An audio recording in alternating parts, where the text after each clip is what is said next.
Les Bahutus sont un groupe ethnique qui habite la région de l'Afrique des Grands Lacs qui comprend le Rwanda, le Burundi, l'ouest de la Tanzanie, le sud et l'ouest de l'Ouganda, Bufumbira et en Corée.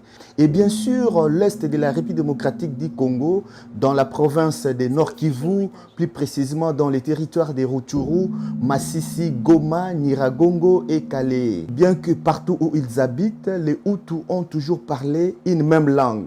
Cette langue porte des dénominations différentes par espace géographique. Ainsi qu'au Rwanda et au Burundi, la langue s'appelle respectivement le Kinyarwanda et le Kirundi qui sont associés à l'air gentilé respectifs qui sont Banyarwanda et Barundi. Les gentilés et les noms donnés aux habitants d'un espace géographique donné, c'est ainsi que les mêmes langues s'appellent Kia à l'ouest de la Tanzanie, Kifumbira et Kikiga au sud de l'Ouganda et Kinyankore à l'ouest de l'Ouganda, qui sont des dialectes locaux et propres à ces aires géographiques.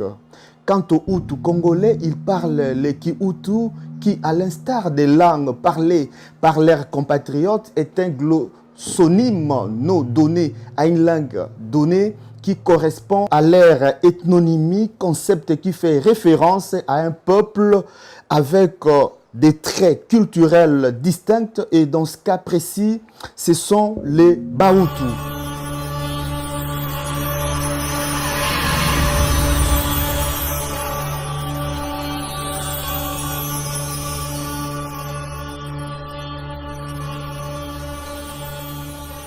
Le concept Banyarwanda a été façonné par la monarchie Tutsi du Rwanda qui, après des guerres meurtrières, des conquêtes contre les Hutus et les Twa, voulait réduire les distinctions ethniques considérées comme facteurs de désintégration politique et à en faire un symbole d'unité symbolique. Pour consolider leur monarchie, les Tutsis inventèrent des mythes, des légendes de supériorité dans cette pluralité ethnique dont les Bahutus, Batuti, Batwa furent ramenés au rang des sous-tribus au profit d'une tribu factice appelée Banyarwanda. Pendant la même période, la langue des Bahutus qui s'imposait à tous les Rwandais est devenue naturellement le Kinyarwanda, un facteur d'homogénéisation linguistique créant une autre fiction ou un ethnonyme qui en réalité n'en est pas un. Et glossonyme correspondait. Mais au-delà de cet alignement, il y a une autre réalité socio-culturelle importante à noter. La langue des Bahutus s'est imposée aux Tutsis du fait qu'eux-mêmes l'ont adoptée à leur arrivée en Afrique de Grands Lacs pour besoin d'intégration. Et au fil du temps, ils oublièrent leur langue d'origine. Les Tutsis gardèrent tout de même leur mode de vie pastoral à côté des Hutus fermiers et des Twa chasseurs. C'est cette distinction qui fait que le Kinyarwanda n'est pas en réalité un ethnonyme, concept qui fait référence à un peuple avec des traits culturels distincts, mais plutôt un gentilé non donné aux habitants d'un lieu, d'un village, d'une ville, d'un pays, d'un continent donné. Le même modèle socio-culturel fut adopté au Burundi où le Kirundi fut adopté comme langue des Burundais. À leur arrivée, les colonisateurs européens avaient entériné cette réalité sociopolitique tout en adoptant certains noms à leur entendement, d'où les concepts de Rwanda et de Burundi. C'est suite à la mystification de la monarchie Tutsi et sa campagne de désinformation que les Hutus situés depuis des siècles en dehors du Rwanda actuel, notamment à l'est de l'actuelle République démocratique du Congo, furent appelés à tort Banyarwanda et que par ignorance, certains d'entre eux finirent par s'identifier à cette appellation jusqu'à une période récente.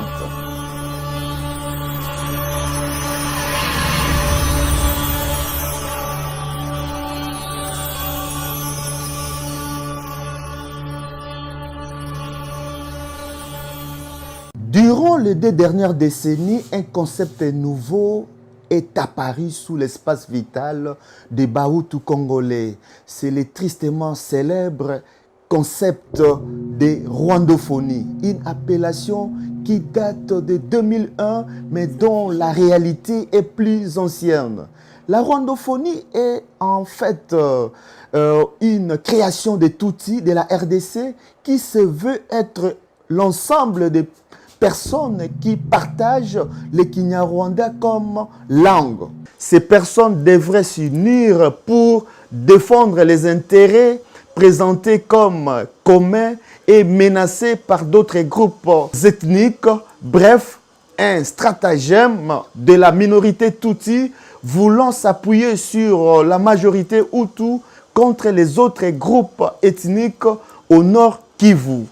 Les promoteurs de la rwandophonie visent depuis des années 1960 la colonisation Tutsi et l'unité rwandaise du Kivu.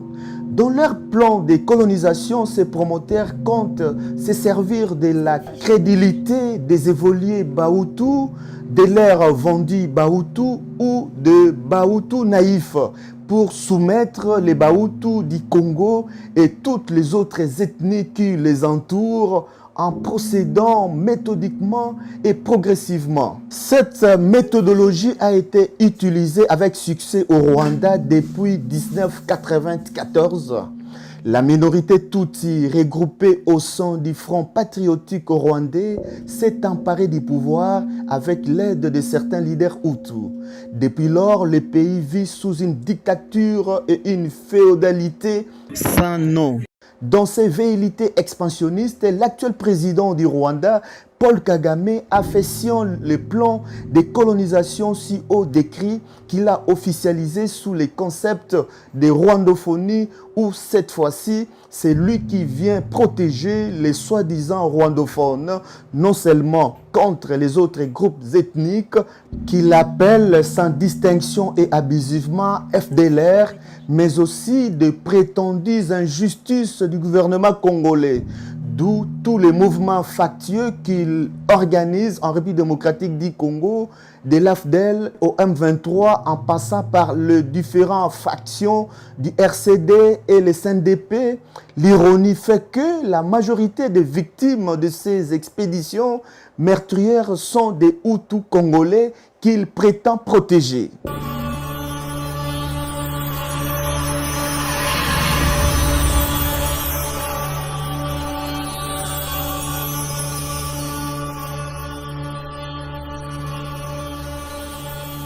Les Banyarwanda étant les habitants du Rwanda, il est inadmissible d'être congolais et Munyarwanda en même temps, à part les gens mal intentionnés et en quête de balkanisation de la RDC et une minorité qui n'a pas compris l'essence politique de ces concepts en RDC.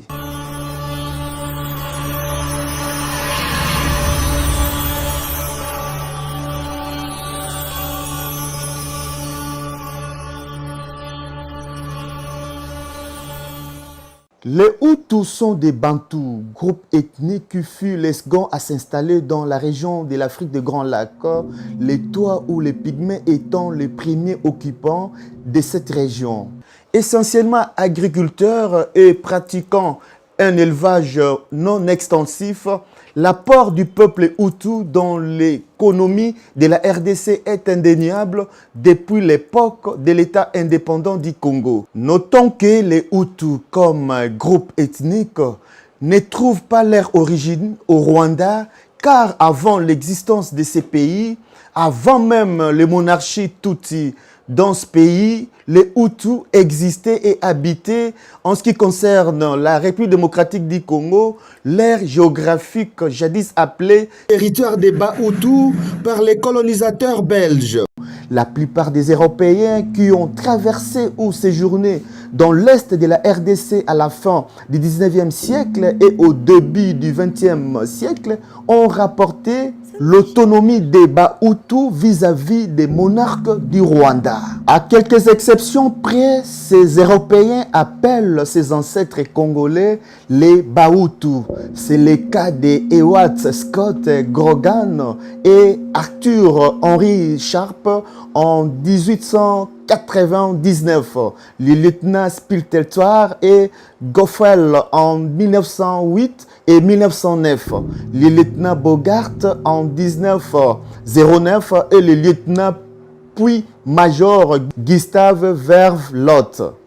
Le missionnaire père blanc Albert Sumlder, qui resta à Rougari de 1911 à 1916, nota qu'il y avait dans sa mission une minorité de Watuti qui n'y jouait pas sur le Bahutu majoritaire, le grand rôle politique qu'il joue au Rwanda. En 1933, la réorganisation administrative du Congo belge fit sur base des réalités ethniques de la colonie et le territoire des Rutshuru fut officiellement dénommé territoire des Bahutu et non des Banyarwanda. En 1936, Alfred Moller, parlant des ethnies du Nord Kivu, consacra près de 5 pages à celle des Bahutu des Rutshuru. En 1947, l'abbé rwandais Alexis Kagame, le grand philosophe, parla de la région des Rutshuru en termes de Ibuhutu, c'est-à-dire au pays des Bahutu.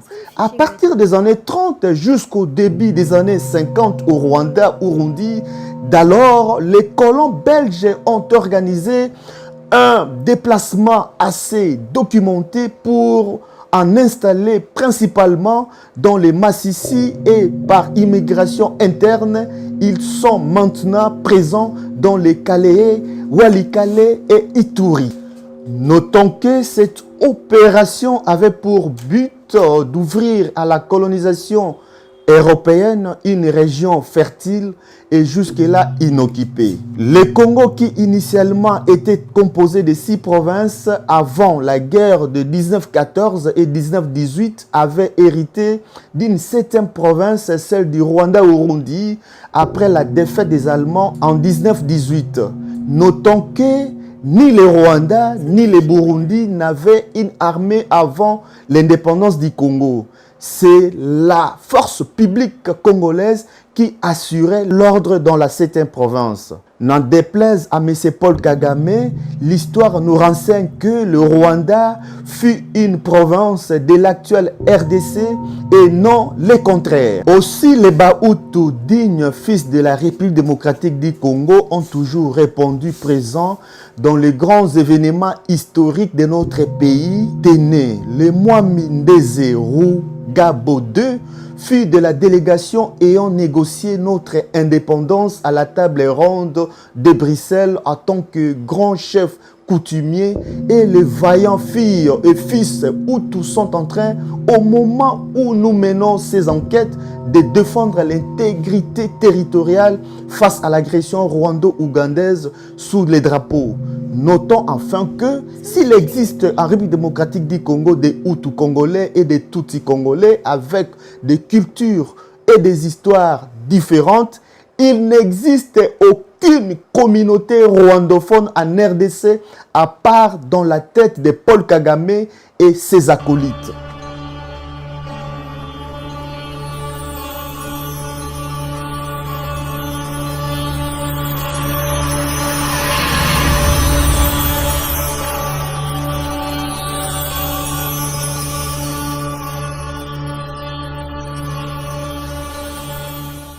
Comme nous l'avons démontré plus haut, le glossonyme Kinyarwanda est relatif au gentilé Banyarwanda et ne peut donc être parlé que par les citoyens rwandais. C'est de cette réalité que depuis les années 1980, que les Hutus congolais ont commencé à s'interroger sur le pourquoi de la discordance entre leur ethnonyme Bahutu et les glossonymes de Banyarwanda, leur imputé à tort dû à l'influence des anciennes monarchies Tutsi du Rwanda voisin, d'où cette question. Quelle langue parlaient les Hutus à l'origine? Partant du constat d'une corrélation entre les glossonymes, termes désignant la langue, et l'ethnonyme, terme désignant une communauté avec des traits linguistiques et culturels distincts, chez le peuple bantou en général, il n'y a aucun doute que la langue que parlent les Bahutu, c'est le Kihutu. Exactement comme le Kihoundé est la langue de Baoundé, le Kinandé la langue de Banandé, le Machi la langue de Bachi, le Kikongo la langue de Bakongo, le Chiluba la langue de Baluba, etc. Sur le plan historique, un grand linguiste belge jésuite, Gaston Van Belk, a identifié cette langue comme le Kihutu en 1948 et l'a classée parmi les langues de Bantou du nord-est du Congo belge. Il la localisera sur la carte pour les recherches linguistiques au Congo belge dans la zone B63, entièrement située dans l'espace administratif et culturel de l'ex-territoire des Bahutu. Par contre, le Kinyarwanda, dite langue du Rwanda, figure sur la même carte dans la zone B61 en dehors de la frontière congolaise. En 1954, le même Gaston Van Belk a réaffirmé que la langue de Bahutu est le Kihutu, alors que toujours selon lui, les Watuti n'ont pas de langue spécifique. Retenons enfin que depuis 1980, les Bahutu du Nord Kivu ont fixé unanimement le Kihutu comme leur véritable langue. Les articles paris dans leur ancien bulletin de liaison à Maïndouré depuis avril 1988 ainsi que d'autres écrits postérieurs en font foi. Mais le Kihutu, à l'instar de toutes les autres langues du monde, comporte plusieurs variations dialecticales locales comme le Kinyajomba, le Kinyabwisha, le Kisanza, le Kinyarugari, le Kikoma, etc.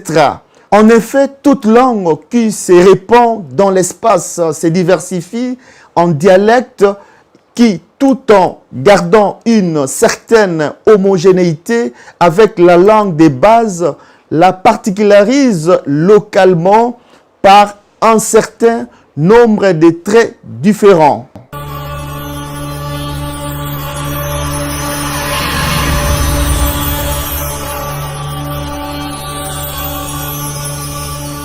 Sur le plan ethnique, la langue de Bahutu est en fait parlée par trois ethnies différentes.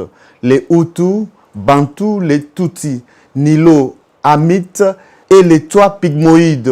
En interrogeant la langue elle-même, il s'avère qu'elle est Bantou, Niger-Congo en linguistique africaine et qu'elle coexiste avec d'autres langues, notamment nilotique, saharienne, nilotique, et même des langues pygmoïdes. Cette approche ethnique non seulement confirme que le Kihutu, langue bantou, est la langue originale de tous les Hutus, seul bantou des trois groupes ethniques qui la parlent. Elle confirme aussi que, bien qu'étant nilo-amite, les Tutsis parlent une langue bantou depuis leur arrivée en Afrique des Grands Lacs au XIIIe siècle. Certains Tutsis, bien que parlant les Kihutu, portent les noms sans signification dans cette langue ou sans lien étymologique dans l'histoire de la culture des Bahutu. Ce sont des noms comme Kagame, Kaiura, Mureboaire, Karangwaire, Mwangachouchou et tant d'autres. Ces noms seraient une indication de la langue que les Tutsis parlaient avant leur arrivée en Afrique des Grands Lacs et confirment leur adoption du Kihutu.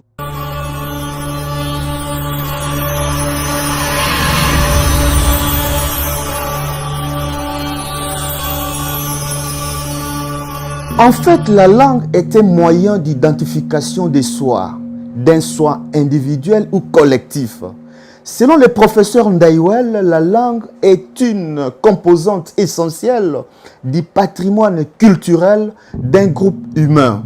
Les Bahutus, particulièrement ceux de la RDC, sont fiers de leur langue, une langue qu'ils parlent depuis des siècles et qui a une richesse culturelle qui a été transmise de génération en génération. Les Baout de la RDC sont les seuls à appeler cette langue par son appellation originale, son glossonyme qui est le Kihutu. Si les Tutsis se targuent d'avoir régné sur leur hôte du Rwanda, Urundi, il n'en reste pas moins qu'ils ont été et restent culturellement colonisés par les Hutus. En effet, ayant oublié leur langue d'origine, les envahisseurs Tutsis ont adopté la langue de Bahutu, les Kihutu. Selon un rapport du gouvernement belge à l'Assemblée générale de l'ONU en 1948, en effet, les Batutsi délaissèrent leur langue en arrivant au Rwanda-Urundi et adoptèrent celle des Bahutu. L'unité de la langue a contribué pour beaucoup à réduire l'abîme entre les deux groupements. Les Batois parlent la même langue mais déformée. Si l'appellation Kinyarwanda a permis aux Tutsis de consolider leur monarchie, elle a aussi aidé à dissimuler l'embarras d'un peuple sans langue, bref, sans culture. Le concept des rwandophones que nous avons décrit plus haut fait partie de cette stratégie de camouflage culturel. Un de leurs représentants, M. Kabengera, faute d'admettre que les Tutsis parlent les Kihutu, a surpris l'opinion en affirmant en décembre 2022 que les Tutsis sont aussi Bantous puisqu'ils parlent une langue bantoue. Il a néanmoins omis de préciser s'il était aussi gaulois puisque sa conférence de presse était en langue française.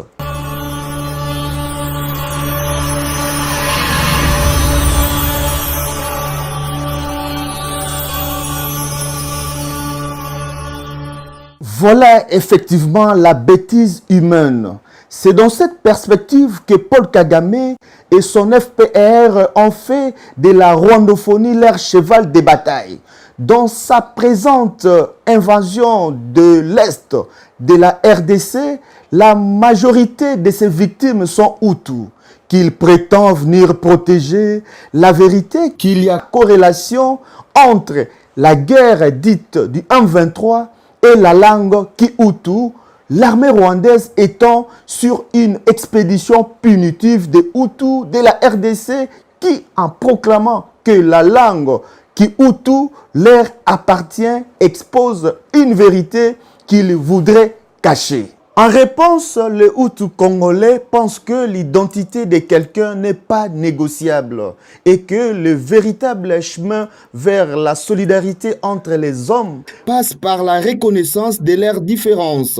Ils ont fait leur les principes de Kizerbo selon lesquels on ne saurait vivre sans mémoire ni avec la mémoire de quelqu'un. C'est dommage que les Tutsis, peu nombreux et dispersés dans la masse du peuple Hutu, ont dû apprendre la langue de Bahutu pour mieux s'intégrer, mais cela ne peut pas condamner ceux qui ont tout fait pour garder leur langue et donc leur culture.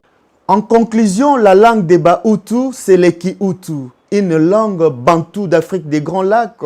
Cette langue internationale a été adoptée par les Tutsis et les Twa, et quelles que soient ces différentes appellations dans le pays où elle est parlée, quelles que soient les manœuvres politico-idéologiques, cette langue est et reste bantoue. Elle s'appelle le Kihutu, la langue des Bahutu. Voilà ce qu'il faut retenir en ce qui concerne la culture et la langue Hutu.